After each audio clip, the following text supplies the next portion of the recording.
네, 뉴스업 시작하겠습니다. 윤석열 전 대통령의 내란 혐의 형사재판 첫 공판이 잠시 뒤에 열립니다. 윤 전 대통령도 출석하지만 취재진 카메라에는 잡히지 않을 것으로 보입니다. 현장에 취재기자 연결하겠습니다. 김영수 기자. 네, 서울중앙지방법원입니다. 네, 오늘 법원 경비가 많이 강화됐죠? 네, 그렇습니다. 재판은 오늘 오전 10시부터 시작인데 이미 지난 금요일 밤부터 공용 차량 같은 필수 차량이 아니면 이곳 청사 경내로 진입할 수 없게 막혔습니다. 법원은 법관을 포함한 직원들에게도 미리 대중교통을 이용하라고 권고했습니다. 취재진이 들어올 때도 신분 확인 절차를 거칠 정도로 청사 전체 경비가 강화된 상황입니다. 네, 윤 전 대통령이 재판에 출석하는 모습은 보기 어렵다고요? 네, 정치인을 포함해서 언론의 관심을 받는 인물이 불구속 상태에서 재판을 받을 때 1층에 내려서 법원 청사로 내려가는 모습 많이 보셨을 겁니다. 그런데 오늘은 이런 장면을 전해드리기 어려울 것 같습니다. 윤 전 대통령의 재판을 앞두고 경호처가 지하주차장 이용을 요청했는데 법원이 이걸 받아들이기로 했습니다. 또 재판부가 법정 내부 모습 촬영을 허가하지 않으면서 피고인석에 앉은 윤 전 대통령 모습도 보기 어려울 걸로 전망됩니다. 이명박, 박근혜 전 대통령의 경우 재판부가 법정 내부 촬영을 허가했던 것과는 다른 판단입니다. 네, 오늘이 첫 공판인데요. 어떤 절차가 예정돼 있습니까? 앞서 준비기일이 두 차례 있었고요. 오늘은 첫 정식 공판이 열리는 날입니다. 증인 2명에 대한 신문이 예정돼 있습니다. 조성현 수방사 1경비단장을 포함해 군 관계자들이 증인으로 출석할 예정입니다. 조성현 단장은 윤 전 대통령 탄핵 심판에서도 증인으로 나와서 이진우 전 수방사령관으로부터 국회에서 의원들을 끌어내라는 지시를 받았다고 증언했습니다. 김영기 특수전 사령부 제1특전대대장 역시 상관으로부터 의원들을 끌어내라는 지시를 받았던 인물입니다. 그동안 탄핵 심판의 쟁점은 여러 차례 전해드렸는데 형사재판의 쟁점은 어떤 게 있습니까? 내란죄로 처벌하려면 국헌을 문란하게 할 목적으로 폭동을 일으켰는지 입증해야 합니다. 윤 전 대통령이 국회나 선관위를 무력화할 목적으로 폭동을 일으켰는지를 따지는 게 이번 형사재판의 핵심으로 보시면 됩니다. 헌법재판소가 윤 전 대통령의 목적과 행위에 대해서 인정했다고 해도 형사재판의 경우 다른 판단을 할 가능성도 있습니다. 윤 전 대통령 측은 국헌을 문란하게 할 목적이 없었다고 주장하는 동시에 구속 취소 결정 때 유효했던 공수처의 수사권 논란 등을 고리로 절차적 위법성을 공략할 걸로 예상됩니다. 이번 재판에서 죄가 인정된다면 내란 우두머리 혐의의 법정형이 사형과 무기징역 또는 무기금고밖에 없는 만큼 윤 전 대통령은 중형이 불가피할 걸로 보입니다. 지금까지 서울중앙지방법원에서 전해드렸습니다. 헌법재판소가 윤석열 전 대통령을 파면한 뒤 지지자들의 구호에 변화가 생겼습니다. 윤 어게인, 윤 전 대통령에게 다시 대선에 나서라는 의미로 해석되는데 전문가들은 법적으로 불가능한 주장이라고 선을 그었습니다. 양동훈 기자가 보도합니다. 윤석열 전 대통령 파면 이후 지지자들의 집회 현장에서는 이전과 다른 점이 눈에 띕니다. 탄핵 기각을 외치던 구호가 어느새 윤 어게인으로 바뀐 겁니다. 파면된 윤 전 대통령의 정신을 계승하자는 것을 넘어 다시 대선에 출마해 재집권하라는 주장입니다. 감옥에 있는 김용현 전 국방부 장관은 다시 윤석열, 다시 대통령이라는 옥중 편지로 재출마설에 불을 댕겼습니다. 이들은 파면된 대통령의 재출마를 막는 규정이 없어 윤 전 대통령이 6월 3일 대선에 출마할 수 있다고 주장하는데 전문가들은 사실과 다르다고 일축합니다. 우선 헌법재판소법을 보면 탄핵으로 파면된 사람은 선고로부터 5년이 지나지 않으면 공무원이 될 수 없습니다. 공무원이 될 수 없다라고 규정한 것은 선출직 공무원도 될 수 없다는 것이고 대통령이나 지방자치단체장 등 선출직 공무원도 할 수가 없습니다. 이뿐 아니라 헌법 조항을 보더라도 재출마는 불가능합니다. 헌법에 대통령의 임기는 5년으로 하며 중임할 수 없다고 명확하게 규정돼 있기 때문입니다. 중임할 수 없다는 규정의 의미는 이 평생 대통령은 한 번만 할 수 있다는 그런 의미이고 이 탄핵으로 파면됐으면 그 5년 임기를 채우지 못한 것은 자기 탓이죠. 그런 만큼 일부 집단에서 윤 어게인을 내세워 집회를 벌이고 사람을 끌어모으는 건 실질적인 의미가 있다기보다 세력 유지나 금전적 이익을 위한 것에 불과하다는 분석도 있습니다. 뭐 교회 세력이든 아니면 그 극우 유튜버든 다 본인들이 갖고 있는 어떤 사적 목적이나 사적 이익을 충족시키기 위해서 윤 어게인이라는 구호를 이용하는 것 정도죠. 윤 전 대통령 내란 혐의 형사재판이 본격화하고 정치권은 대선 국면에 접어드는 가운데 일부 지지자들의 이 같은 주장은 공허한 외침에 그칠 수 있다는 지적이 나옵니다. YTN 양동훈입니다. 네, 국민의힘 안에서는 한덕수 대통령 권한대행을 대선 후보로 추대하자는 의견이 날로 커지고 있습니다. 정작 한 대행은 침묵을 이어가고 있는데 국민의힘 대선 후보 등록이 마감되는 이번 주 초에는 입장을 밝힐지 주목됩니다. 홍성기 기자입니다. 한덕수 대통령 권한대행의 대선 출마를 촉구하는 기자회견을 예정했던 국민의힘 의원들은 하루 전 회견을 갑자기 취소했습니다. 한 대행 차출론에 대한 당 안팎의 비판에 부담을 느낀 국민의힘 지도부가 자제를 요청했기 때문입니다. 그러나 국민의힘 안에서 한덕수 대행 추대 목소리는 오히려 커지는 모습입니다. 오세훈 서울시장이 불출마를 결심한 결정적 배경도 한 대행 추대론에 승산이 없다고 봤기 때문이라는 설에 힘이 실리고 있습니다. 국민의힘 안에서는 이미 한덕수 대행 추대론에 찬성하는 현역 의원만 절반을 훌쩍 넘어섰다는 분석입니다. 컨벤션 효과도 높이고 그리고 국민들로부터 많은 관심을 갖게 돼서 뭐 나쁘진 않다, 좋다 이렇게 생각하고 있습니다. 원내대표까지 환영하고 나섰지만 정작 한덕수 대통령 권한대행은 침묵을 이어가고 있습니다. 한 대행은 탄핵 심판 기각으로 직무에 복귀하면서 마지막 소임을 강조하며 권한대행이 사실상 자신의 마지막 역할임을 밝히기도 했습니다. 이제는 좌우는 없다고 저는 생각합니다. 오로지 우리나라가 위로, 앞으로 발전하는 것이 정말 중요한 우리의 과제다. 저는 이것이 저의 마지막 항상 소임으로 생각하고. 그러나 윤 전 대통령 파면 이후 한 대행이 공식적으로 대선 불출마를 확인한 적은 없습니다. 국민의힘 안에서 추대론이 커지는 상황에도 침묵하고 있다는 건 대선 출마를 고민하고 있다는 뜻으로도 읽힙니다. 침묵을 이어가는 한덕수 권한대행이 국민의힘 대선 후보 등록이 마감되는 이번 주 초에는 입장을 밝힐지에 관심이 집중되고 있습니다. YTN 홍성기입니다. 더불어민주당은 한덕수 대통령 권한대행에 스스로 거취를 명확히 하라고 요구했습니다. 김성회 대변인은 서면 브리핑에서 나라가 아직 내란의 후유증에서 벗어나지 못하고 있는데 이를 방조하고 일조했던 자들이 다시 권력을 잡겠다고 국정을 볼모 삼고 있다며 이같이 밝혔습니다. 이어 한 대행과 국민의힘에 필요한 건 정치적 계산이 아니라 최소한의 책임감이라며 권력 집착은 접어두고 반성부터 하라고 지적했습니다. 주말 사이 미국이 스마트폰과 노트북을 관세 대상에서 제외한다는 보도가 나왔는데요. 애플과 삼성전자 등이 한숨 돌리나 했지만 그게 아니었습니다. 트럼프 대통령은 스마트폰 관세 면제는 가짜뉴스라며 상호 관세에서 반도체 품목별 관세로 넘어갈 뿐이라고 말했습니다. 워싱턴 권준기 특파원입니다. 트럼프 대통령은 SNS에 올린 글에서 스마트폰과 노트북 관세 면제는 가짜뉴스라고 말했습니다. 상호관세 대상에서 품목별 관세로 옮겨갈 뿐 예외를 적용한 적이 없다는 겁니다.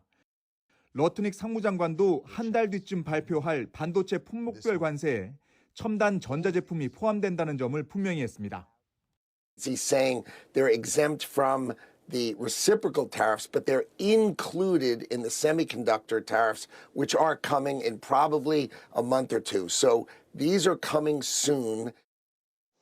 특히 반도체는 국가 안보에 필수적이라며 반도체와 전자제품 공급망 전체를 대상으로 국가 안보 관세 조사를 진행 중이라고 밝혔습니다. He's just clarifying that these are not available to be negotiated away by countries. These are things that are national security that we need to be made in America. 오락가락 관세 정책이 이어지는 가운데 미국 국민 75%는 관세 전쟁으로 단기간에 물가가 오를 거라고 우려했습니다. 인플레이션 대응에 대한 불만과 함께 트럼프 지지율도 매달 3%포인트씩 떨어져 47%까지 내려왔습니다. It is a mistake to have the President of the United States out there just playing red light, green light and saying, oh, this morning I woke up and think the tariffs should be this big. Now I think they should be this big. Now I think they should be somewhere else. 100% 이상 관세로 고래등 싸움을 벌이고 있는 트럼프 대통령과 시진핑 주석은 서로 먼저 대화에 나설 조짐을 보이지 않고 있습니다. 제이미슨 크리어 미국 무역대표부 대표는 미국과 중국이 실무선에선 소통하고 있지만 정상 간 대화는 당장 아무 계획이 없다고 밝혔습니다. 워싱턴에서 YTN 권중기입니다. 트럼프 행정부의 오락가락 행보를 보면 미국과의 관세 협상이 어떻게 마무리될지는 누구도 예상하기 어렵습니다. 특히 석 달 안에 90건의 협상을 마무리하겠다는 무리한 목표를 내세우며 시간만 끌 수 있다는 우려가 커지고 있습니다. 보도에 유투권 기자입니다. 상호관세 부과를 미룬 트럼프 행정부는 75개 이상의 나라와 동시다발 협상에 들어갔습니다. 90일 안에 90건의 무역 협상을 마무리하겠다고 장담했습니다. More than 75 countries have now reached out to the Trump administration, eager to address the trade issues. The phones have been ringing off the hook to make deals. 하지만 많은 전문가는 현실적으로 불가능한 목표라고 비판하고 있습니다. 실제로 트럼프 일기에서도 한미 FTA의 자동차와 철강 조항을 개정하는 데만 8개월이 걸렸고 북미 3개국 무역협정 개정에는 2년 넘게 걸렸습니다. 더구나 협상의 핵심인 재무부와 무역대표부 고위직 상당수는 아직 공석으로 남아 있습니다. 이들 부처는 우크라이나 광물협정 업무에도 매달리고 있습니다. 백악관은 과거와는 다른 형태의 협정을 추진하는 만큼 충분히 가능하다고 반박했습니다. Jameson Greer, Howard Lutnick, Scott Bessent, whoever's sitting in the room with Japan or South Korea, the boss is going to be the lead negotiator, and we can get that done. 하지만 구체적으로 어떻게 추진할진 명확하게 밝히지 않아 시장의 불안감은 해소되지 않고 있습니다. 일부 국가를 제외하곤 관세 부과 유예만 계속 연장되면서 협상이 장기화할 가능성도 제기되고 있습니다. We would far from say that uncertainty is over, but it's still not clear what the end game is for Mr. Trump in terms of tariffs and how countries will negotiate. 이런 우려를 뒷받침하듯 유럽연합의 무역 담당 대표가 첫 관세 협상을 위해 워싱턴을 방문하지만 정작 베센트 재무장관은 아르헨티나를 방문하느라 자리를 비울 예정입니다. YTN 유튜건입니다.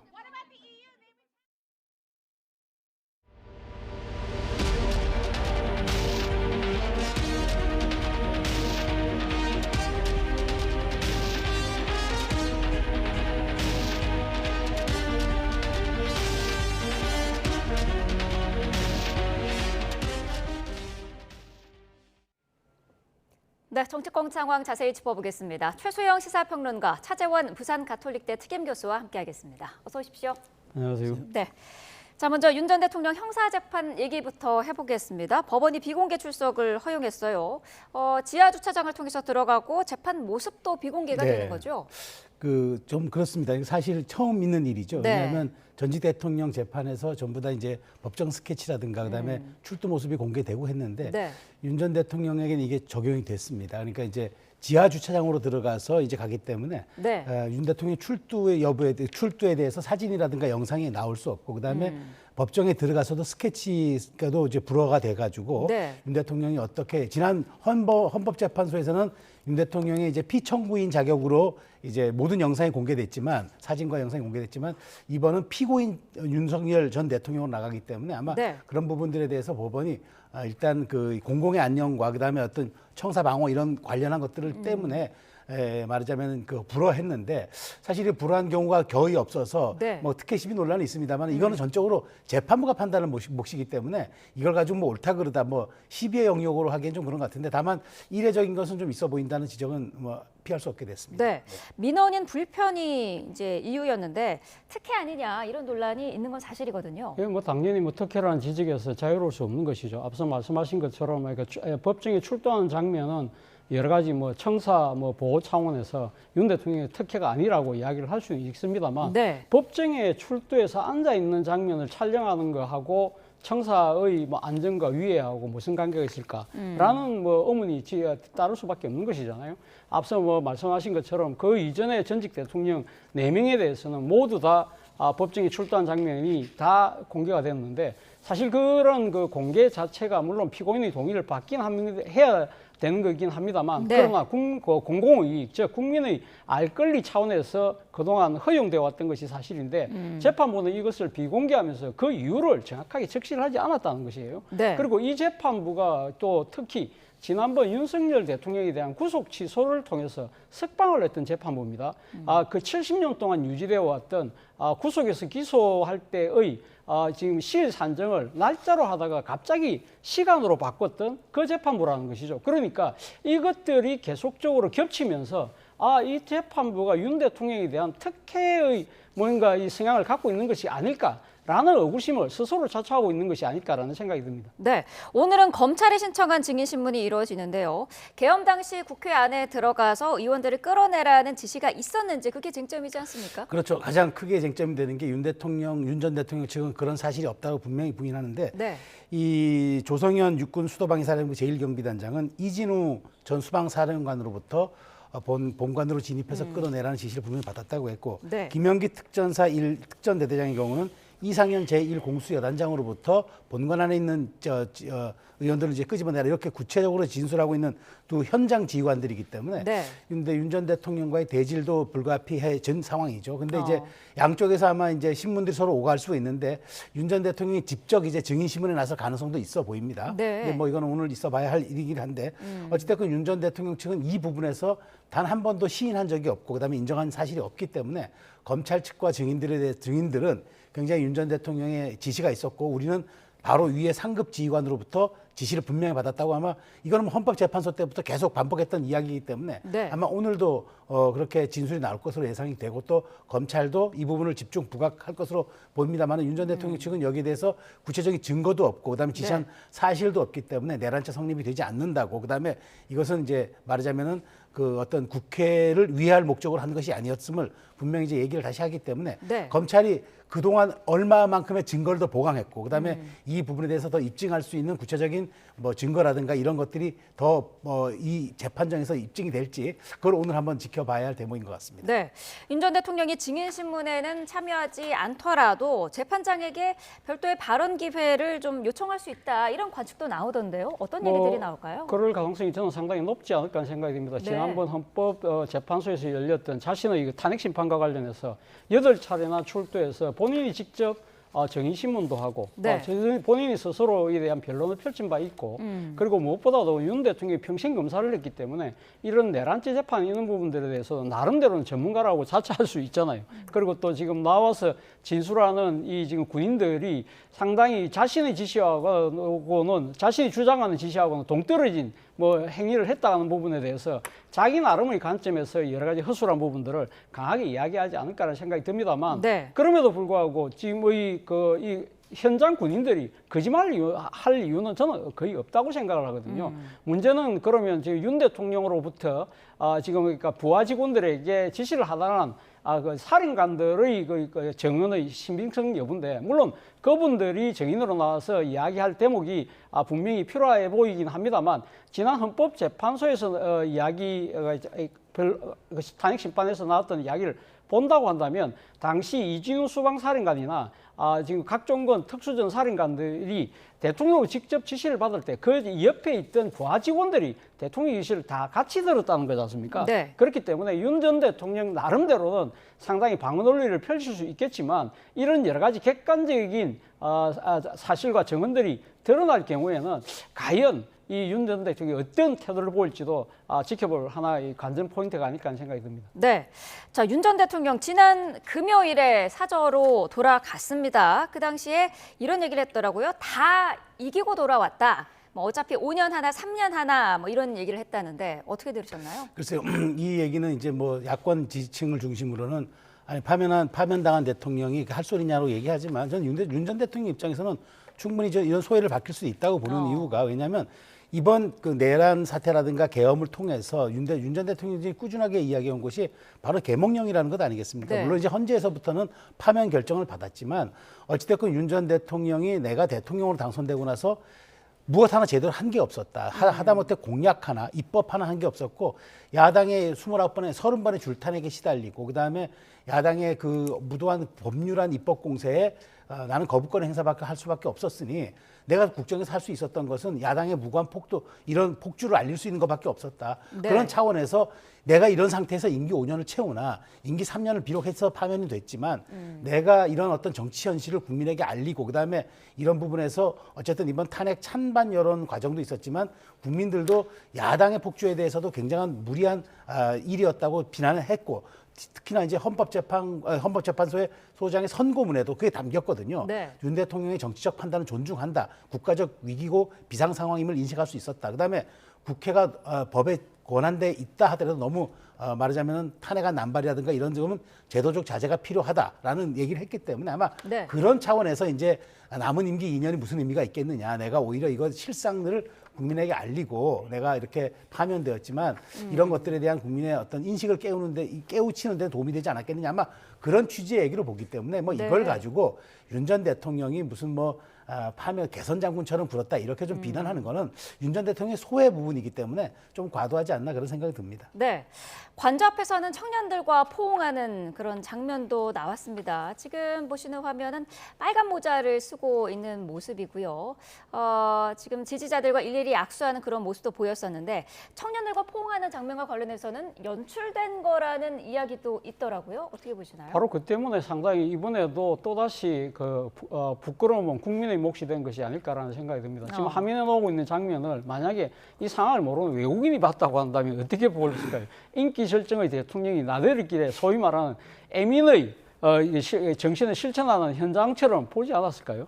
그러나 누구나 다 알다시피 윤 대통령이 헌법 수호의 책무를 위반했다는 그 엄중한 문제 때문에 직에서 파면돼서 도중에 쫓겨나는 그런 모습이잖아요. 그렇다고 한다면 일반적인 상식으로 봤을 때는 자숙과 반성의 모습을 보여야 되는데 전혀 그렇지 못했다. 그리고 앞서 이야기하신 것처럼 이 젊은 친구들과의 뭐랄까 연대 뭐 이런 부분들에 대한 정치적 목적을 나름대로 염두에 뒀는지 모르겠지만 네. 대학생들을 그러니까 동원을 해서 이런 식으로 포옹하는 그러한 모습까지 연출했다는 것 자체는요. 사실 이 지금 파면당한 대통령의 행동으로서는 저는 최악의 모습을 보인 것이 아닐까라는 생각이 듭니다. 네. 특히 이 지금 퇴임하면서 사지에서 놓으면서 내놓은 어떤 메시지 중에 하나가 새로운 길을 찾겠다는 것이거든요. 그렇다고 한다면 이 새로운 길이라는 것이 뭘 것인가?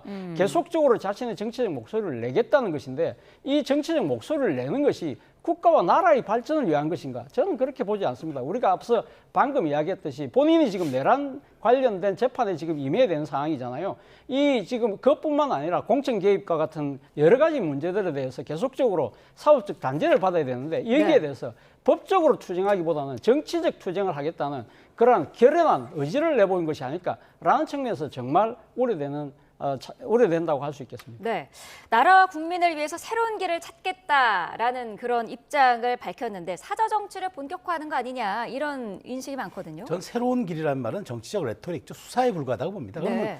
윤 전 대통령이 이렇게 하겠습니까? 난 앞으로 침묵하고 살겠습니다. 난 아무것도 하지 않고 집에만 있겠습니다라고 할 수는 없잖아요. 그러면 뭘 하시겠습니까라고 물어볼 경우에는 내가 국민을 위하고 국민의 사랑에 보답하는 새로운 길을 찾겠습니다. 전직 대통령이니까 이제는 국가 원로 아니겠습니까? 그렇다면 물론 지금 피고인 신분으로 지금 피의자 신분으로 지금 재판을 받고 있는 건 맞는 사실이지만 윤 전 대통령은 내가 지은 잘못이 내가 헌법을 위반했다는 헌법재판소의 판결을 존중해서 파면이 된 거지만 내가 그동안 또 쌓아왔던 3년간의 대통령에 대한 대통령을 경험했던 경륜이 있잖아요. 이런 것들에 대해서 새로운 길을 찾겠다. 그것은 이제 국가와 국민을 위해서 할 수 있는 내가 기여할 수 있는 일이 있다면 하겠다라는 뜻으로 해석하는 게 그 메시지에 저는 그 해독이라고 보는데 그것을 가지고 뭐 신당 창당이다. 혹은 뭐 사저 정치에 본격하다. 내가 마쿠에서 내가 국민의힘에 어떤 영향력을 행사하겠다라고 해석하는 거는 약간 좀 오독에 가깝다고 보고요. 네. 윤 전 대통령 입장에서는 이제는 파면된 대통령이고 국가 원로인데 그런 것들이 좀 내가 이제 종합적인 그 틀에서 내가 한번 검토하고 앞으로 길을 찾아보겠다는 그런 맥락으로 저는 해석하는 게 맞지. 네. 이걸 가지고 정치의 선언 이렇게 좀 과하게 해석하는 거는 좀 무리가 있다고 봅니다. 네. 자, 지금 저희가 보여드리고 있는 화면은 서울중앙지방법원 앞에 이 시간 모습입니다. 지금 뭐 예전과 크게 다를 것 없이 한산한 그런 모습을 보이고 있고요. 오늘 오전 10시에 이제 공판이 열리는데요. 첫 공판기일이기 때문에 당사자 출석 의무가 있습니다. 윤 전 대통령 사저에서 법정으로 이제 나와야 하는 그런 상황이고요.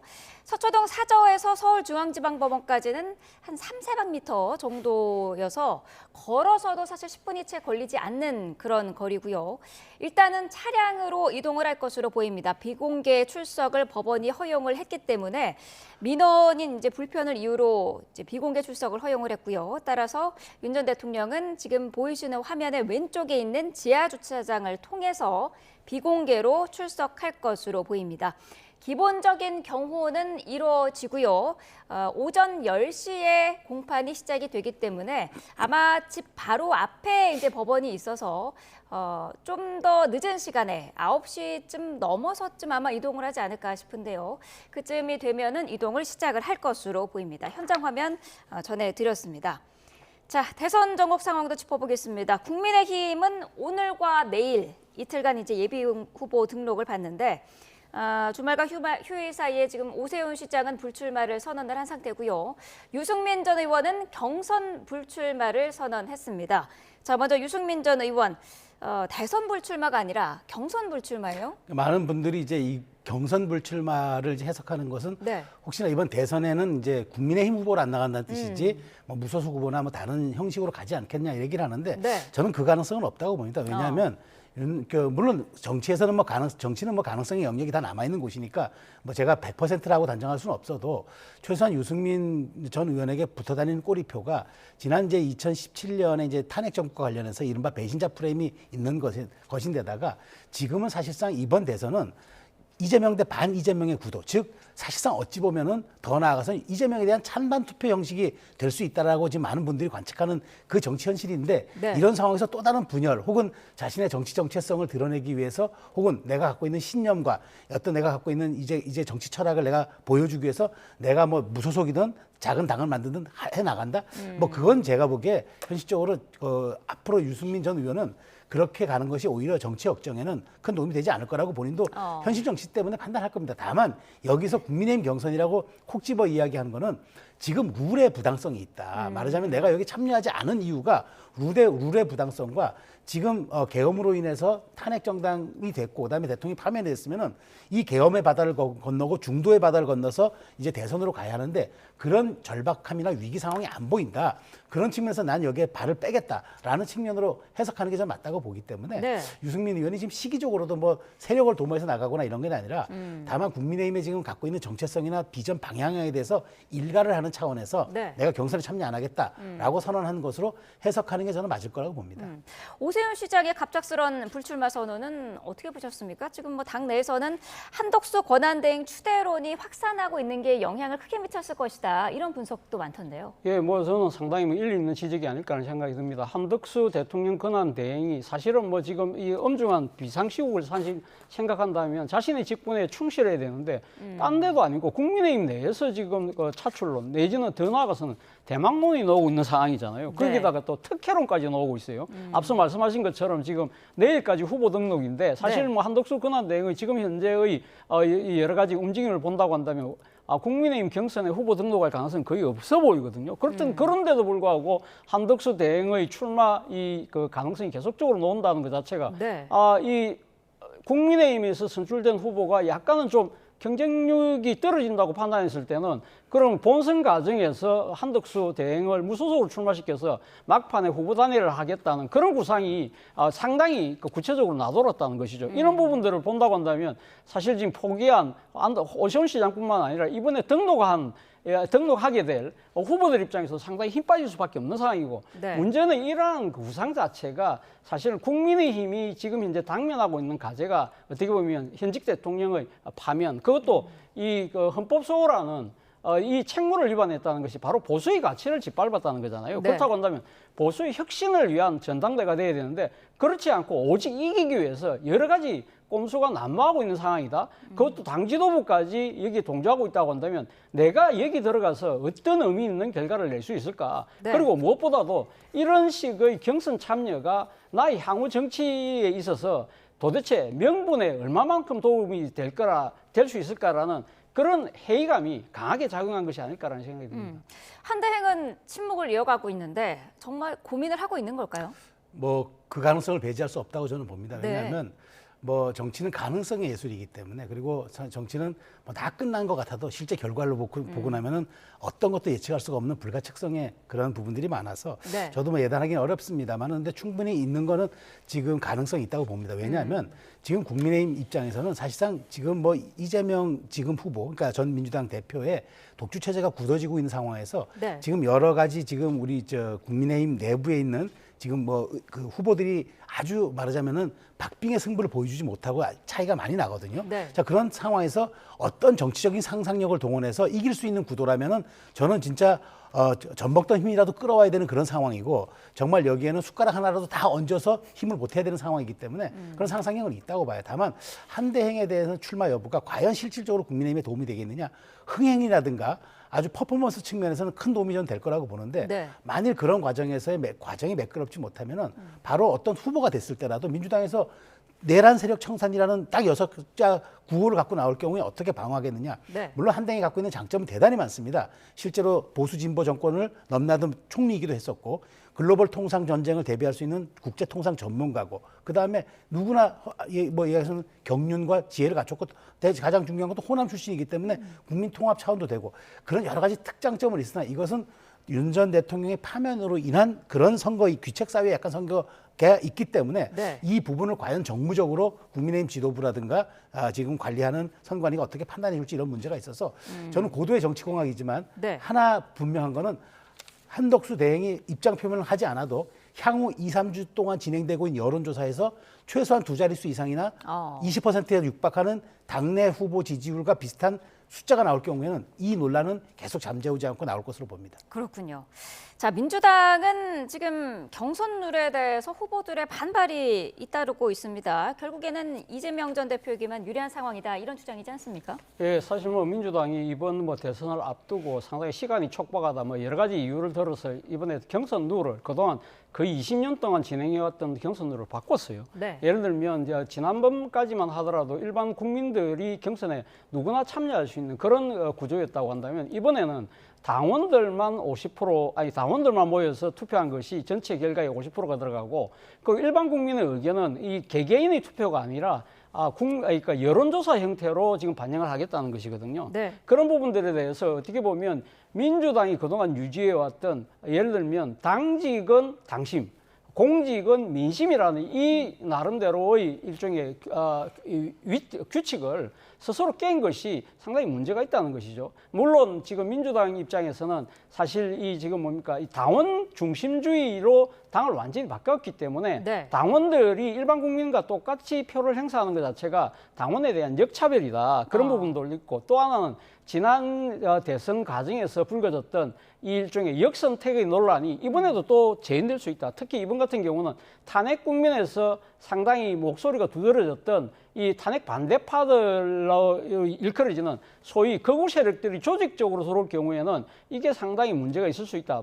그런 이유를 들긴 했습니다만 그럼에도 불구하고 어떻게 보면 이재명 대표의 기득권에 대해서 어떤 식으로는 흠집이 나면 안 된다는 너무 지나친 몸조심이 자칫 이재명 대표가 기득권자라는 프레임에 갇힐 수도 있겠다는 우려도 저는 상당히 타당해 보입니다. 네, 어떻습니까? 이 경선 과정에서 친명계 그리고 비명계의 분열이 더 심화될 수도 있다 이런 지적도 나오는데요. 이렇게 되면 나중에 물론 이제 뭐 이재명 후보가 선출이 되더라도 네. 화학적 결합을 해야 되는데 이런 식으로 사전 조율과 어떤 배려 없이 이재명 후보가 된다는 게 과연 큰 의미가 있겠는가. 저는 민주당이 그렇게 허약한 정당이 아닌데 지금 충분하게 룰을 좀 국민 경선까지 도입해도 이재명 후보의 정말 독주라든가 지금 그런 기세를 꺾을 수가 없을 텐데 네. 왜 이렇게 옹색하게 좀 편협하게 이렇게 했을까라는 거는 저는 이렇게 봅니다. 이재명 후보가 당선될 수 있는, 그러니까 후보로 선출되는데 단 하나의 리스크나 단 하나의 변수도 허락하지 않겠다.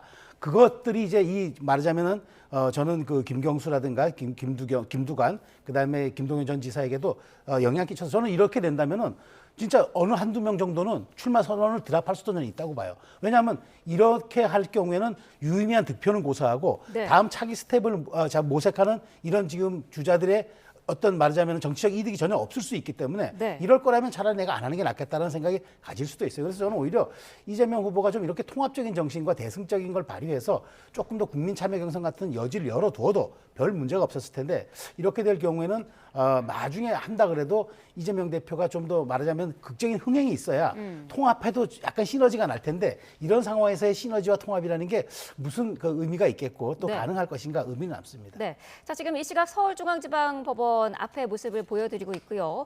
윤 전 대통령 사저 앞의 모습도 다시 한번 보여주시죠.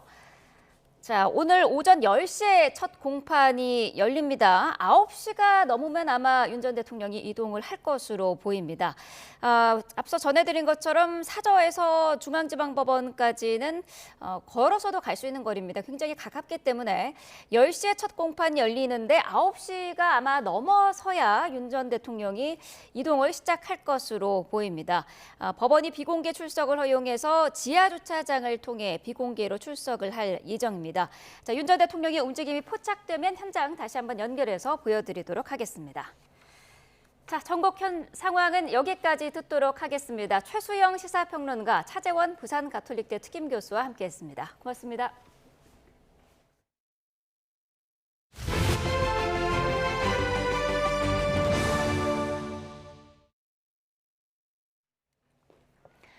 네, 계절이 다시 겨울로 돌아간 듯 요란한 봄 날씨가 나타나고 있습니다. 주말에 이어 오늘까지 전국에 비와 눈, 강풍이 이어진다는 예보인데요. 기상캐스터 연결해서 알아보겠습니다. 고은재 캐스터. 네, 상암동 야외 스튜디오에 나와 있습니다. 네, 자세한 날씨 전해주시죠. 네, 주말 동안 요란한 봄비에 눈 그리고 우박까지 쏟았던 저기압은 오늘까지 전국 곳곳에 영향을 주겠습니다. 현재 서울에서는 하늘이 흐린 가운데 빗방울만 가끔 떨어지고 있는데요. 오늘 오전까지는 비나 눈이 소강 상태를 보이는 곳이 많겠지만 앞으로 차차 강수구름이 전국으로 다시 확대하겠고요. 찬바람도 종일 강하게 불겠습니다. 오늘 이동하실 때는 미끄러운 도로에 주의해 주셔야겠고요. 또 옷차림도 따뜻하게 하셔야겠습니다. 종잡을 수 없는 봄 날씨가 이어지고 있습니다. 서울에 봄눈이 쌓일 정도로 내린 건 어제가 기상관 측 118년 역사상 가장 늦은 기록이고요. 역대 두 번째로 많은 4월 눈이기도 했습니다.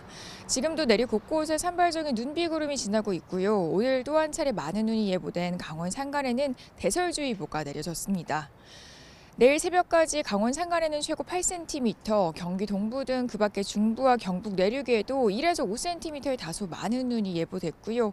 눈이 오지 않는 지역에서도 5에서 20mm 정도의 비가 벼락과 우박을 동반해서 요란하게 내리겠습니다.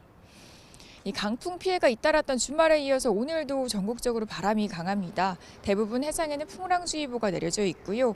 제주도에 내려진 강풍특보는 점차 남부 해안가로도 확대될 수 있겠습니다. 볼에 닿는 공기가 차가운 아침에 이어서 오늘 한낮 기온도 서울이 10도, 광주 12도, 대구 14도에 그쳐서 예년 수준을 6도에서 8도가량 밑돌겠습니다.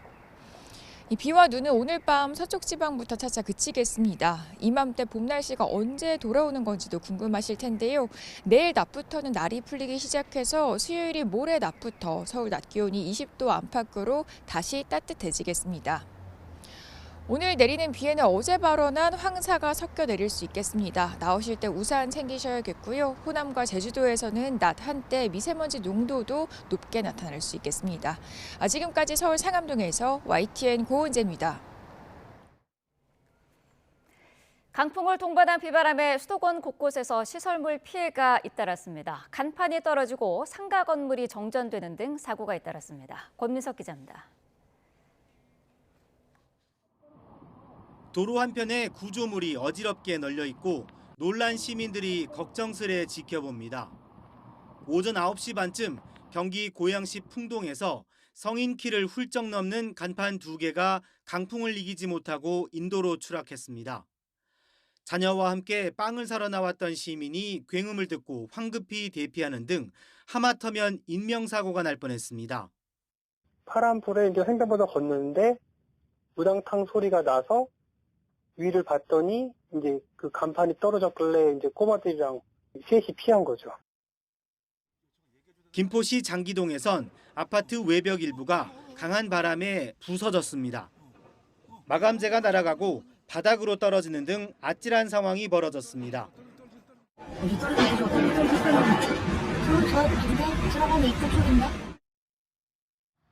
오전 10시 반엔 수원시 서둔동에 있는 물류창고 외벽 샌드위치 패널이 바람에 떨어져 나갔습니다.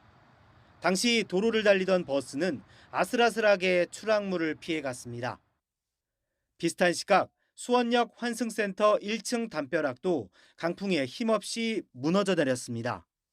다행히 다친 사람은 없었고 소방당국이 긴급 안전조치를 진행했습니다. 수원 메탄동 일대에선 악천 후에 정전까지 발생했습니다.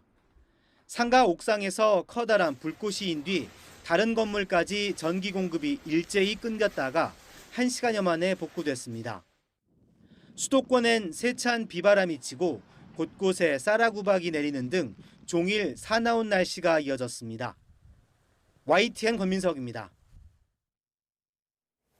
광명 지하터널 붕괴 사고 실종자 1명에 대한 수색 작업이 밤새 이어졌지만 모두가 애타가 기다리는 구조 소식은 들리지 않고 있습니다. 취재기자 연결해 자세한 내용 알아보겠습니다. 이현정 기자, 밤사이에도 수색이 계속된 거죠? 네, 경기 광명시 신안산선 지하터널 붕괴 사고로 실종된 1명을 찾기 위한 밤샘 수색 작업이 이어졌습니다. 소방당국은 집안 침하 우려로 중단됐던 구조 작업을 어제 오후부터 다시 시작했는데요. 20대 작업자 1명은 사고 13시간 만에 구조됐지만 50대 작업자 1명에 대한 소식은 없는 상황입니다. 경찰은 실종자 휴대전화 위치 추적을 시도했지만 초반에는 신호가 가다가 현재는 끊긴 상태라며 정확한 위치가 확인되지 않고 있다고 밝혔습니다. 이제 사고 사흘째인데요. 수색이 이렇게 오래 걸리는 이유가 있습니까?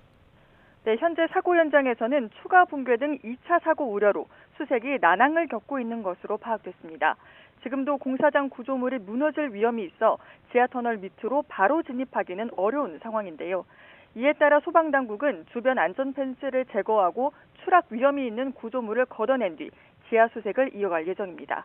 또 지난 주말 내린 비와 강풍의 영향으로 토사 붕괴 위험도 있는 만큼 기상 상황과 안전을 고려해 신중하게 구조 작업을 진행할 것으로 보입니다. 사고 현장 근처에는 학교도 있어서 우려가 큰데 일단 오늘은 휴교가 확정된 거죠? 네, 사고 현장에서 불과 50m 정도 떨어진 초등학교에서는 운동장 균열까지 발견됐는데요.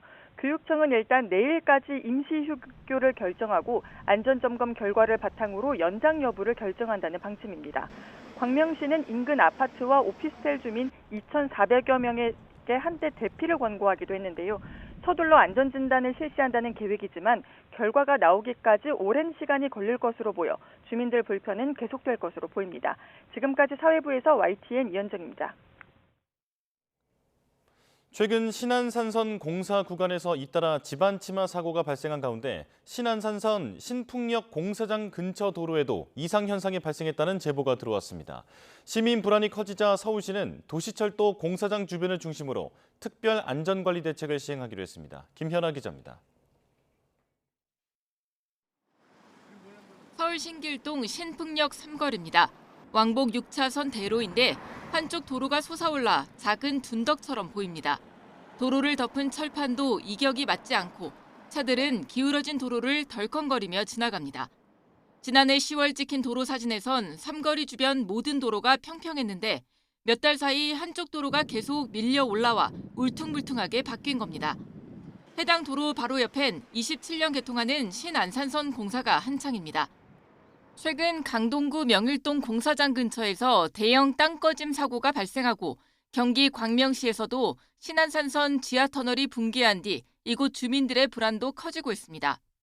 이게 예전엔 평지가 있거든요. 그러니까 저도 무의식적으로 생각 안 하고 있다가 광명 그 사고 나는 거 보니까 이게 차가 기울어서 갈 정도로 이게 이상하구나. 일반적이지 않구나 라는 생각이 더 든 거죠. 신안산선 시공사 측에서는 땅을 파기 위해 상부에 철판을 깔면서 경사가 생긴 것일 뿐 안전에는 문제가 없다고 강조했습니다. 서울시는 이딴 집안 침하 사고로 시민 불안감이 커지자 특별 안전관리 대책을 시행하기로 했습니다. 우선 9호선과 동북선, 영동대로 지하공간 개발공사 등 시내 도시철도공사 구간 3곳에 대해 지표 투과 레이더 탐사를 실시하고 홈페이지에 결과를 공개합니다. 이후 다른 대규모 지하 굴착 공사장과 주변으로 탐사 구간을 넓혀갈 계획입니다. 또 집안 변화를 실시간으로 계측하는 집안 침하 관측망을 전국 최초로 시범 운영하고 건설공사장 주변에 계측 장비도 설치합니다. YTN 김현아입니다. 어제 새벽 5시 40분쯤 부산시 사상구 학장동 도로에서 가로 5m, 세로 3m, 깊이 5m가량의 땅꺼짐 사고가 났습니다. 경찰과 소방당국은 도로를 통제하고 방호벽을 설치하는 등 안전조치를 취했습니다. 땅꺼짐이 발생한 곳은 부산 사상에서 하단선 도시철도 공사 현장 인근으로 알려졌는데 부산시와 관계기관은 사고 원인을 조사하고 있습니다. 트럼프 대통령이 예고한 대로라면 다음 달 3일부터는 자동차 부품도 미국으로 수출할 때 25% 품목별 관세를 적용받게 됩니다. 완성차와는 달리 부품업계는 대다수가 영세업체이다 보니 관세 충격이 현실화할 경우 더욱 큰 타격을 받게 될 것으로 보입니다. 황혜경 기자입니다. 우리나라 대미 수출 1위 품목은 자동차로 지난해 342억 달러, 우리 돈으로 50조 원어치를 팔았습니다. 자동차 호실적에 힘입어 차 부품도 전년 대비 2.4% 증가한 82억 달러어치를 수출했습니다. 하지만 미국이 자동차에 이어 다음 달 3일부터는 부품까지 25% 관세를 부과한다고 밝힌 상황에서 걱정이 이만저만이 아닙니다. 관세가 높아지니까 이제 가격적인 부분에서 약간 좀 문제가 되겠지만 최종 유저 공장 납품하고 있는 곳들이 미국에 있는 곳이 있어가지고 일단 저희 사내에서도 일단 대응을 준비하고 있습니다. 미국의 자체 공장을 갖춘 견실한 중견기업도 예외가 될 수 없습니다. 생산 물량을 재조정하고 원가를 절감하는 등 대책을 마련하고 있지만 우려스럽긴 마찬가지입니다. 대비를 해야 되는 상황이니까 그냥 타고 손 놓고 있을 수는 없는 상황이고 그냥 예의주시를 하고 있는데. 지난해 집계된 우리나라 자동차 부품 업체는 전체 2만 1,000여 곳.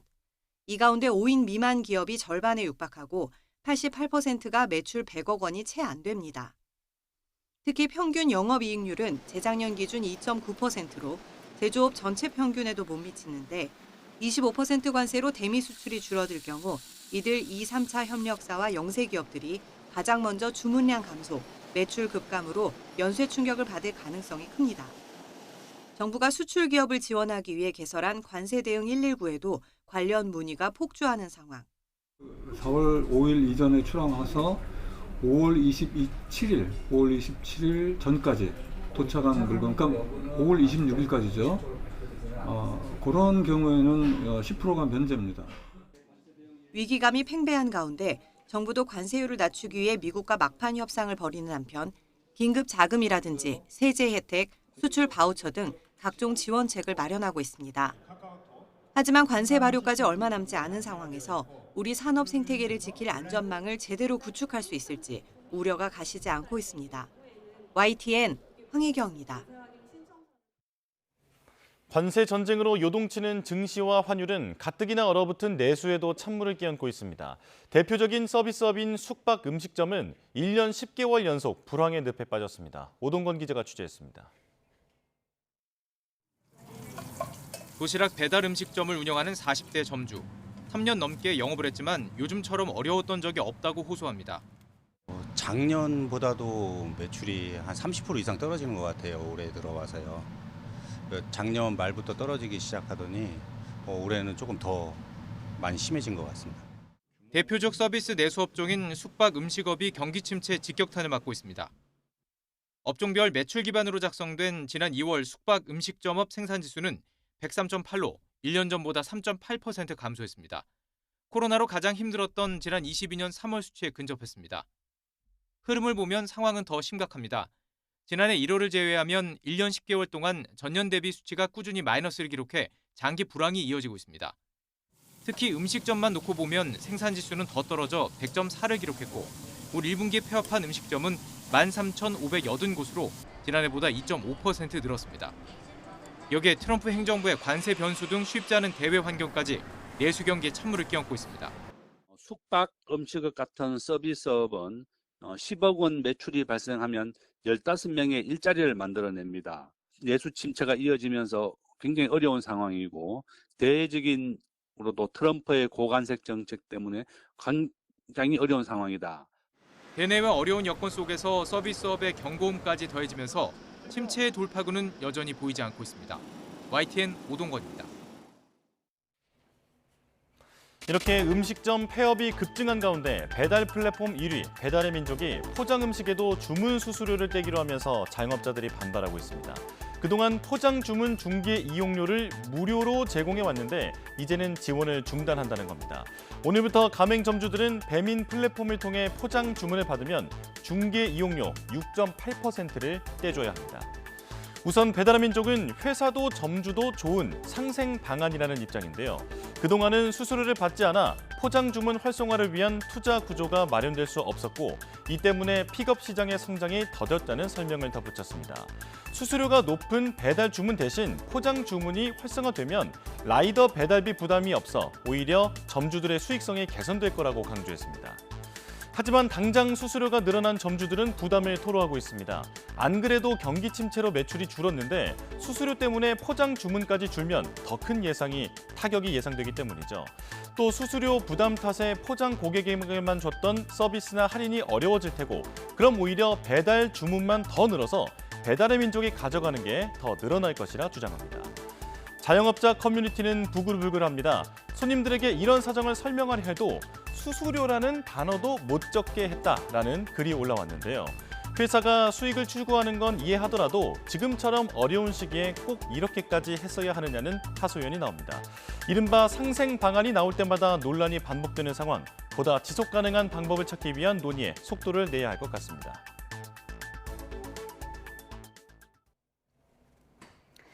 (4월 14일) 뉴스업 주요 일정 정리합니다. 내란 우두머리 혐의를 받는 윤석열 전 대통령에 대한 형사재판이 시작됩니다. 윤 전 대통령은 차량에 탄 채 지하주차장을 통해 비공개로 법원에 출석할 예정입니다. 국회에선 오늘부터 사흘간 4월 임시국회 대정부 질문이 진행됩니다. 한덕수 대통령 권한대행의 출마설과 대통령목 헌법재판관 지명권 행사를 둘러싸고 정치권의 치열한 공방이 예상됩니다. 더불어민주당 이재명 예비후보가 출마 선언 이후 첫 공식 일정으로 AI 반도체 설계 회사를 샀습니다. 이 후보 측은 글로벌 시장에서 엔비디아의 독점을 깰 국산 기술력 현장을 찾아 지원 정책을 제시할 예정이라고 밝혔습니다. 홍준표 전 대구시장이 서울 여의도에서 대선 출마를 공식 선언합니다.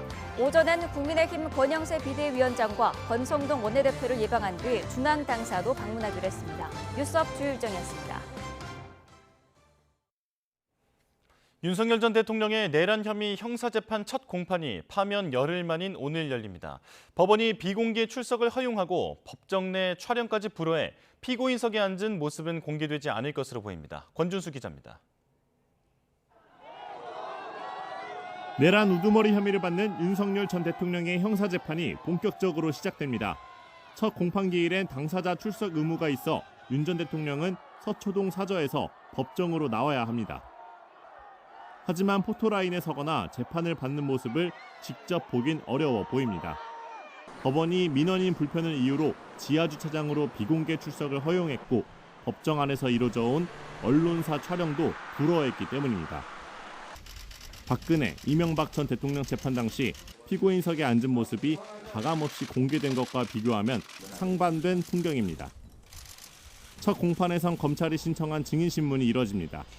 조성현 육군 수도방위사령부 경비단장과 김영기 특수전사령부 특전대대장 등이 나오는데 계엄 당시 국회 안에 들어가 의원들을 끌어내란 지시가 있었는지가 쟁점입니다.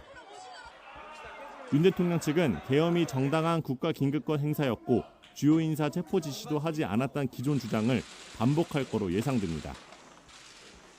윤 전 대통령이 증인신문에 참여하진 않기로 했는데 재판장에게 별도 발언 기회를 요청할 수 있다는 관측이 나옵니다. 이번 주엔 김용현 전 국방부 장관과 조지호 경찰청장 등 군경 관계자의 재판도 줄줄이 잡혀 있어 재판부가 병합 심리 논의를 시작할지도 주목됩니다. YTN 권준수입니다. 잠시 뒤 내란 우두머리 혐의를 받는 윤 전 대통령이 형사재판에 출석합니다. 관련 내용 김성수 변호사와 짚어보겠습니다. 어서 오십시오. 안녕하세요. 네.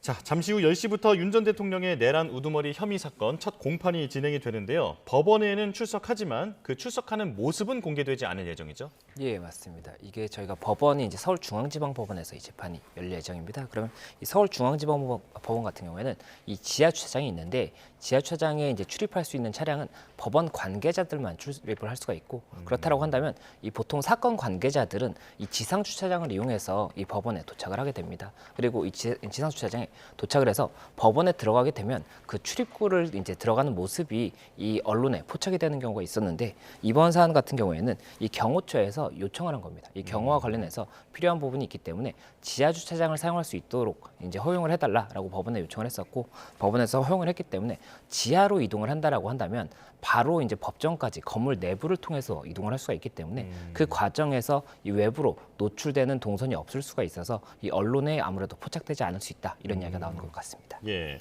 자, 그리고 재판부는 언론사의 촬영 요청도 거부했는데 이명박 박근혜 전 두 전직 대통령의 사례와 다르게 판단했단 말이죠. 그 이유가 뭘까요? 예, 일단 이 부분에 대해서는 이 법원 방청 및 촬영 등에 관한 규칙이 있습니다. 그래서 이 부분에 대해 4조 2항을 보면 이 재판장이 피고인의 동의가 있는 때에 한해서 일단 이 촬영을 허가할 수가 있고 다만 이 동의가 없는 경우라고 하더라도 공공의 이익을 위해서 상당한 경우에는 이 부분 허가할 수 있다고 되어 있기 때문에 이 부분 재판장의 재량이라고 할 수 있는 부분이 있는 것이고 예. 이 재판장이 이번 사안에 대해서 이 법정 촬영을 일단은 이 공공의 이익이나 이런 부분을 감안했을 때 허용하지 않는다라고 판단한 것이 아닌가 이렇게 보기 때문에 이에 대해서 여러 가지 의견이 나오는 것 같습니다. 예. 자, 이 시각 서울중앙지법 앞을 지금 보여드리고 있는데 이곳은 주변, 청사 전체 주변이 지금 경비가 삼엄하게 유지가 되고 있는 상황입니다. 자, 앞서 설명해 주신 대로 윤석열 대통령은 지하 주차장을 이용해서 법원 청사로 들어갈 것으로 예상이 되고 그리고 재판부 역시 법원 내부의 촬영을 불허했기 때문에 윤석열 대통령이 출석하고 그리고 재판을 받는 모습을 보기는 어려울 것으로 보입니다. 자, 그런데 민주당은 절차적 특혜가 주어지면 실질적 특혜 역시 존재할 수 있다는 의혹이 불가피하다라고 주장했는데 이건 어떻게 들으셨습니까? 예, 일단 재판 진행 과정에 있어서 뭐 실체적으로 어떠한 뭐 진행의 과정에 관한 특혜라든지 아니면 이 결론에 대한 특혜 이런 부분을 우려할 수 있다라는 이야기는 나올 수 있을 것 같습니다. 다만 이번에 이 절차적 진행에 관해서는 이 재판장의 재량이라고 할 수가 있는 것이고 어떤 특혜로 볼 수 있는지에 대해서는 여러 가지로 의견이 나뉠 수가 있기 때문에 그런 부분들에 대해서는 구분해서 봐야 되는 것이 아닌가 생각이 되고 또 우려가 있다라고 하더라도 실질적으로 이 진행 과정에서 그러한 우려가 발생할 수 있는지는 또 다른 문제이기 때문에 그 부분에 대해서도 저희가 조금 달리 보는 것이 중요하지 않을까 생각이 됩니다. 예. 자, 이번에 공판이 열리는 곳이 417호 형사대법정이라는 곳인데 이곳이 거물급의 무덤이라고 불린다고요? 예, 이 법정 같은 경우는 이제 중앙지방법원 같은 경우에 소법정, 중법정, 대법정으로 나뉩니다. 그래서 이 소법정 같은 경우에는 이 방청석이 한 2줄 정도 되는 굉장히 작은 법정이라고 볼 수가 있고 중법정은 이제 7줄, 8줄 이상 정도 됩니다. 그리고 이 대법정 같은 경우에는 지금 현재 이 417호 같은 경우에는 방청석이 150석에 달하고 이 높이도 3층 정도 높이로 굉장히 조금 높은 규모라고 합니다. 그래서 그렇다 보니까 이게 대법원, 대법정 그리고 헌법재판소의 대심 판정을 제외하면 가장 큰 규모의 법정이고 그러한 상황이다 보니까 아무래도 이런 세간의 관심을 많이 끄는 사건들이 해당 법정에서 진행이 되는 경우가 많다라고 이야기가 나왔고 이 과거 사례 같은 경우에 이 노무현 전두환 대통령 그리고 노태우 대통령에 대한 이 사건이 이 해당 법정에서 진행됐었고 그리고 박근혜 전 대통령, 이명박 전 대통령의 사건도 이 법정에서 이제 진행이 됐었기 때문에 윤석열 대통령이 이번에 5번째 대통령으로서 이 법정에서 재판을 받는다 이런 이야기가 나오는 겁니다. 예. 자, 저희가 화면으로 계속 서울중앙지법 인근을 보여드리고 있습니다. 지금 윤석열 대통령이 머물고 있는 아크로비스타 건물과 지금 이곳 서울중앙지법까지는 걸어서도 6분 정도밖에 걸리지 않기 때문에 지금 재판 시간이 오전 10시인데 그 시간에 임박해서 출발하지 않을까 예상이 되는 상황입니다. 자, 그렇다면 오늘 공판 절차는 어떻게 진행되는지도 궁금한데요. 예, 오늘 일단 첫 공판 기일이기 때문에 이 인정신문이라는 절차가 진행이 됩니다. 그래서 이 인정신문이라는 것은 이 재판부에서 이제 신원을 확인하는 절차입니다. 피고인이 맞는지를 확인을 해야 되기 때문에 이름이 무엇인지, 뭐 생년월일이 어떻게 되는지, 직업 그리고 본적 이런 부분들을 물어봐서 이 피고인이 맞는지를 확인하는 이 절차를 거치게 되고 그 다음에 검찰에서 공소 사실을 일단 법원에 낭독을 하게 됩니다. 그래서 현재 지금 피고인이 받고 있는 이 공소 사실이 어떠한 부분에 대한 혐의이다라는 것을 설명하는 이 절차를 거치게 되고 그 다음에 피고인이 해당 공소 사실에 대해서 인정을 하는지에 관한 의견을 개진을 하게 됩니다. 그리고 나서 그 다음에 이제 본격적인 공판이 시작된다라고 볼 수가 있는데 오늘 일단 공판에서는 두 사람에 대한 증인신문이 예정이 되어 있기 때문에 이 순차적으로 이 두 사람에 대한 증인신문이 진행이 될 것이다. 이렇게까지 볼 수 있을 것 같습니다. 예.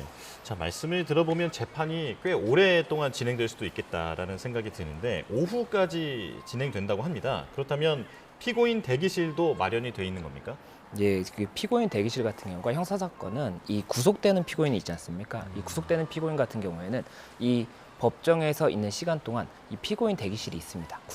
구속의 경우에는 다만 이 불구속의 경우에는 별도의 대기실이 있다라고 볼 수는 없고 다만 이번 사건 같은 경우에는 윤석열 대통령이 이 재판이 진행되지 않는 시간 중에 다른 곳으로 이동하는 것에 대해서 또 경호적인 문제라든지 질서 유지 문제가 있을 수가 있기 때문에 법원에서 이 대기실을 별도로 마련했을 가능성도 있지 않을까 이렇게 생각이 됩니다. 아, 예. 그러니까 사저가 아무리 가깝다 하더라도 어떤 경호라든지 하는 그런 문제 때문에 이제 다녀온다든지 그럴 수는 없을 것 같다 이렇게 예상하신다는 거죠? 가능은 합니다만 다만 그런 부분들에 대해서 아마 현실적으로는 이동하지 않는 쪽으로 선택할 가능성이 높고 그렇다라고 한다면 법원의 대기실이라든지 이런 것들이 조금 논의가 됐지 않을까 이렇게 봅니다. 예.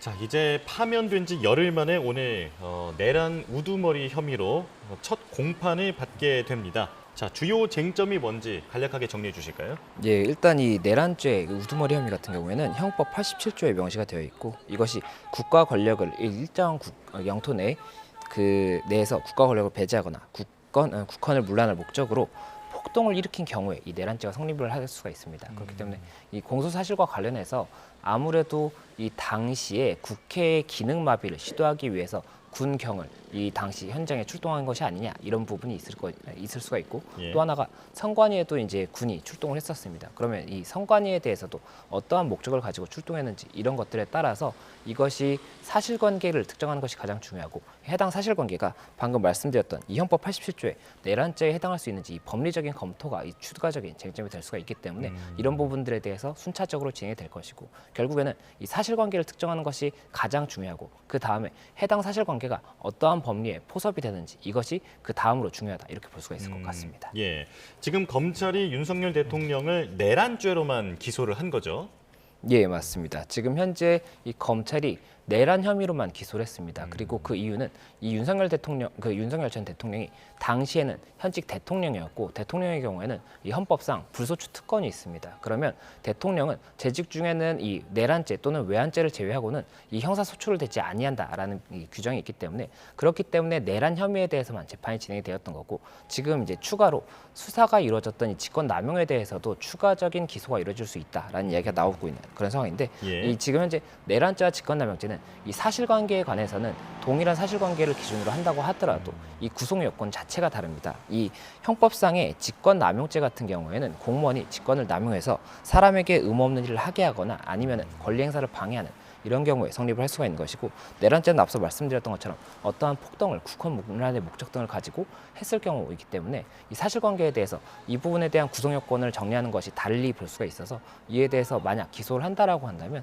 이 사실관계를 달리 정리해서 기소가 이루어질 수 있다 이렇게 보입니다. 예, 이 비상계엄 전후의 그 관계에 대해서 들여다보는 것 그러니까 사실관계는 달라지는 것은 없는데 내란죄로도 해석을 할 수 있고 또 직권남용죄의 그 혐의로도 해석을 할 수 있는 상황이다. 예, 네, 지금 이렇게 설명을 해주셨고요. 자, 탄핵 심판과는 다르게 형사재판에서는 동의하지 않은 검찰 조서를 증거로 사용할 수는 없는 거죠.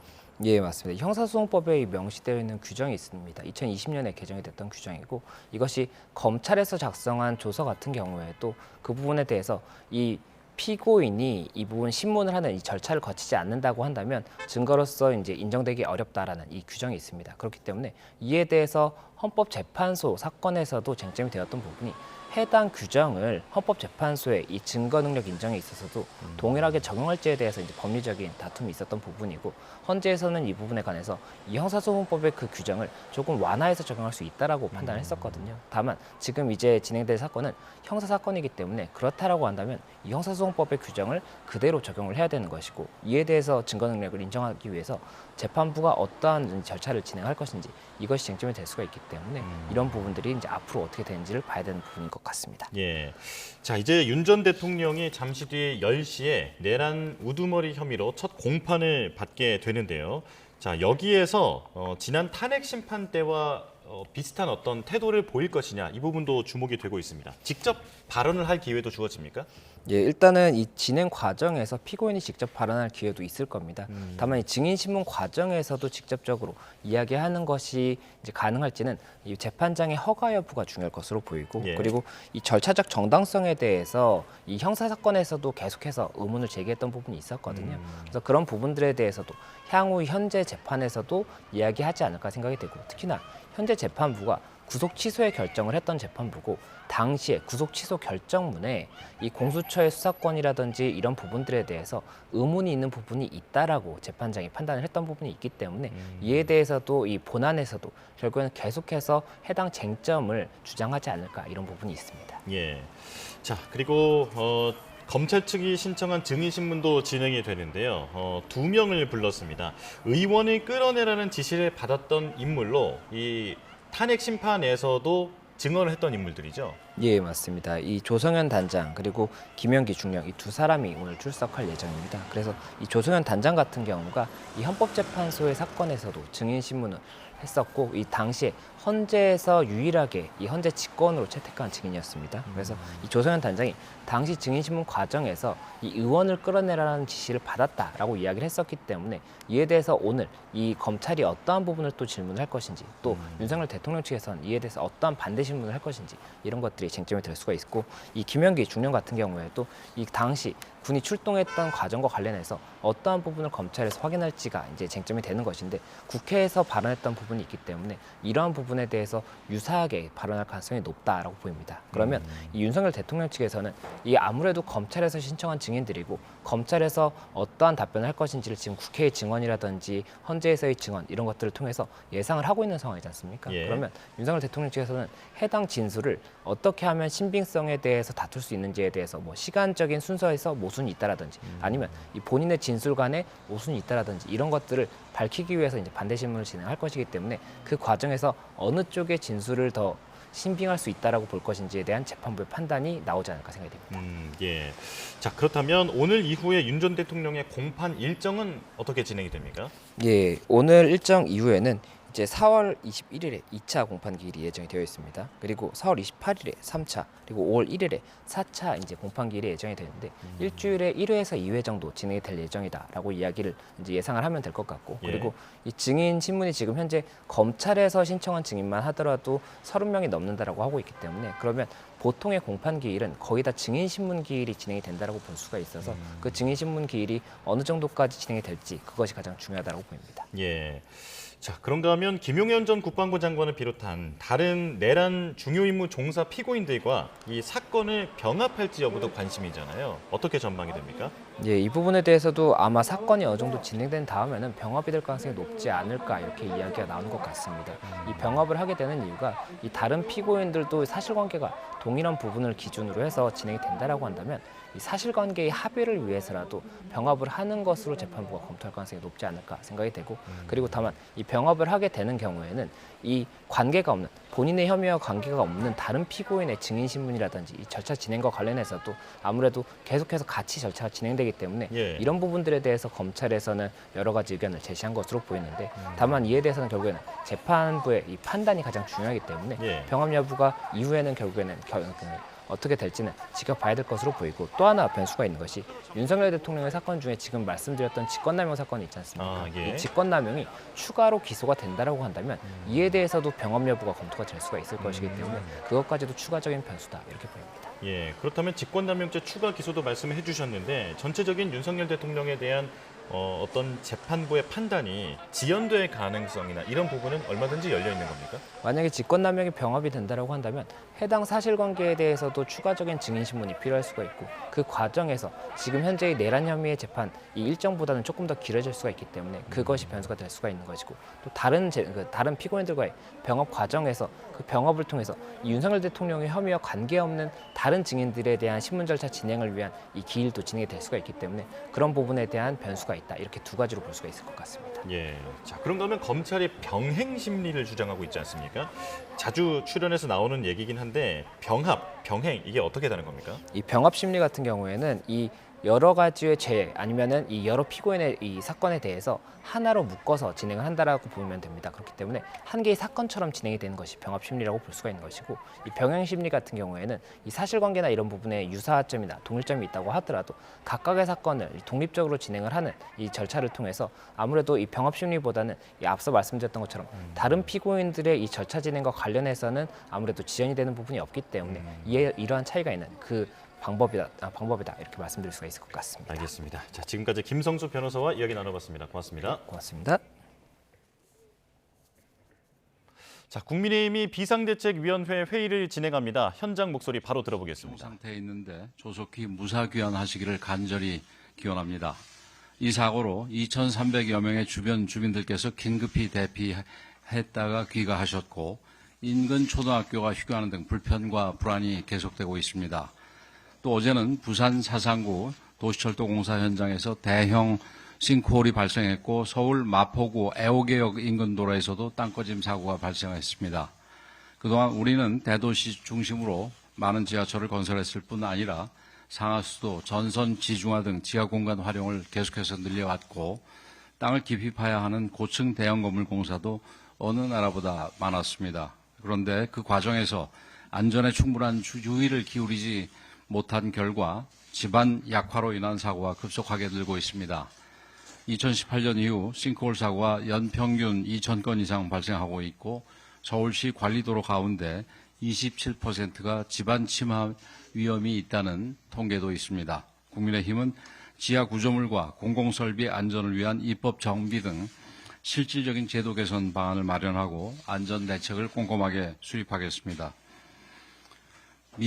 미국의 상호관세 유예 조치로 급한 불은 껐지만 여전히 기업과 경제개입 불안은 큰 상황입니다. 지난주에 말씀드린 대로 정부와 국회, 공공과 민간이 힘을 모아서 범국가적 대응체계를 즉각 가동해야 합니다. 그런데 지금 민주당의 대응을 보면 국민과 기업을 생각하는 마음이 조금이라도 있는지 답답하기 그지없습니다. 지난 7일 민주당 이재명 전 대표는 미국의 상호관세 부과 방침에 대해 정부 대응이 부족하다 안을 내라 전폭적으로 지원하겠다며 목소리를 높였습니다. 그런데 불과 하루 뒤에 한덕수 대통령 권한대행이 미국 트럼프 대통령과 전화통화를 하고 관세를 비롯한 양국 현안에 대한 협력 논의를 시작하자 급격한 태세 전환으로 태도가 180도 달라졌습니다. 미국의 요구를 다 들어준 것 아니냐며 근거 없는 음모론을 제시했고 트럼프 통화까지 팔아가며 출마 장사를 시작했다. 국익 팔아서 제2속 챙긴다는 원색적인 비난을 쏟아냈습니다. 체코 원전 수주 당시 저가 수주라고 선동하며 우리 기업들의 협상력에 먹칠을 하던 장면이 또다시 재현되고 있습니다. 민주당의 이런 발언들이 고스란히 외신을 통해 세계에 전해질 텐데 우리 통상 외교, 우리 기업들에 얼마나 큰 손실을 끼칠지 정말 걱정입니다. 국민과 기업들은 불안한 가슴을 간신히 쓸어내리고 있는데 민주당은 한덕수가 잘하면 이재명 표 떨어진다는 아메바급 사고로 국익마저 내팽개치고 있습니다. 정치는 국경에서 멈춘다는 외교가의 명언이 있습니다. 1948년 당시 미국 공화당의 유력 대선 후보였던 반덴버그 상원 외교위원장이 트루먼 대통령의 외교정책에 초당적 협력을 약속하며 한 말입니다. 미국은 이런 초당적 외교를 바탕으로 마샬 플랜을 통해 유럽 재건을 지원했고 IMF, 세계은행, 가트, 나토 설립 등 수많은 외교적 성과를 거둘 수 있었습니다. 그때 만약 공화당이 지금 우리 민주당처럼 어깃장만 놓았다면 미국이 지금처럼 국제 질서를 주도하는 초강대국이 되지 못했을지도 모릅니다. 그만큼 초당적 외교의 힘이 큰 것입니다. 이재명 전 대표와 민주당은 관세 전쟁마저 정쟁의 소재로 삼는 반국익 정치를 즉각 중단하고 초당적 외교에 협력하기 바랍니다. 이는 대한민국의 산업과 일자리, 민생이 걸려있는 생존의 문제입니다. 표 계산에 눈이 먼 저급한 정치로 외교의 발목을 잡는다면 대통령은커녕 정치인이 될 자격도 없음을 자인하는 것입니다. 국민의힘은 그 어떤 것에도 흔들리지 않고 외교의 중심을 잡아가겠습니다. 정부, 경제계와 함께 국민과 기업을 위한 통상해법을 끝까지 찾겠습니다. 오늘과 내일 우리 당의 대통령 경선 후보자 등록이 있습니다. 어려운 상황이지만 좋은 후보들께서 많이 나서주기를 기대합니다. 우리 당의 경선 원칙은 명확합니다. 모든 후보는 같은 출발선에 서야 하고 같은 기준 아래 경쟁해야 합니다. 특정인을 옹립하는 일도 누구의 불이익을 주는 일도 없을 것입니다. 그런데 일각에서 무책임한 발언으로 당에 상처를 주고 있습니다. 자신들에게 유리한 환경을 조성할 목적으로 또는 자신의 행동을 정당화할 목적으로 터무니없는 음모론을 제기하는 경우까지 있었습니다. 당장은 자신들에게 이익이 된다고 생각할지 모르겠으나 이런 행위는 당의 미래를 어둡게 만드는 최악의 자충수임을 깨달아야 합니다. 공정한 경선 질서를 흔들고 당의 화합을 해치는 발언에 대해서는 결코 좌시하지 않고 엄중히 책임을 물을 것입니다. 당원과 각 캠프 관계자 모두가 공정, 품격, 절제라는 보수의 기본 가치를 준수하길 촉구합니다. 오늘은 정책을 한 가지 말씀을 드리도록 하겠습니다.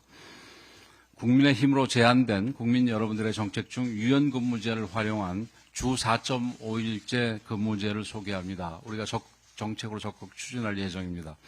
울산 중구청은 주 40시간 근무 시간을 유지하면서도 금요일 오후에 국민의힘 권영세 비대위원장의 모두 발언 듣고 왔습니다. 미국발 관세 전쟁 속에서 정치는 국경에서 멈춘다라는 외교가 명언을 기억해야 한다며 한덕수 권한대행에 대한 비판을 멈추라고 민주당에 촉구했습니다. 자, 경선 룰에 대해서도 언급했는데요. 특정인을 옹립하거나 특정인에 대해서 불이익을 줄 일은 없다. 공정하게 진행될 거라고 강조했습니다. 그리고 말미에는 주 4.5일제에 대한 정책 제안도 밝혔습니다. 자, 잠시 뒤에는 민주당 회의도 열리는데요. 내용은 들어오는 대로 전해드리겠습니다. 자, 그리고 증시 개장 상황 살펴보겠습니다. 바로 현장 연결합니다. 자, 한국거래소 모습인데요. 지금 우리 증시 코스피와 코스닥 모두 상승하면서 출발하고 있습니다. 자, 강한 상승세를 보여주고 있는 상황. 지난주 검은 월요일 이후 우리 증시는 반등에 나섰지만 아직은 이전 수준을 회복하지 못한 상황인데요. 오늘은 다행히 1%대, 0.9%대 코스피와 코스닥이 각각 상승하며 출발하고 있습니다. 자, 이번 주 원화는 강세가 예상되는 상황인데요. 지난주에는 원달러 환율이 고점과 저점의 차이가 60원에 달할 정도로 변동성이 극심했습니다.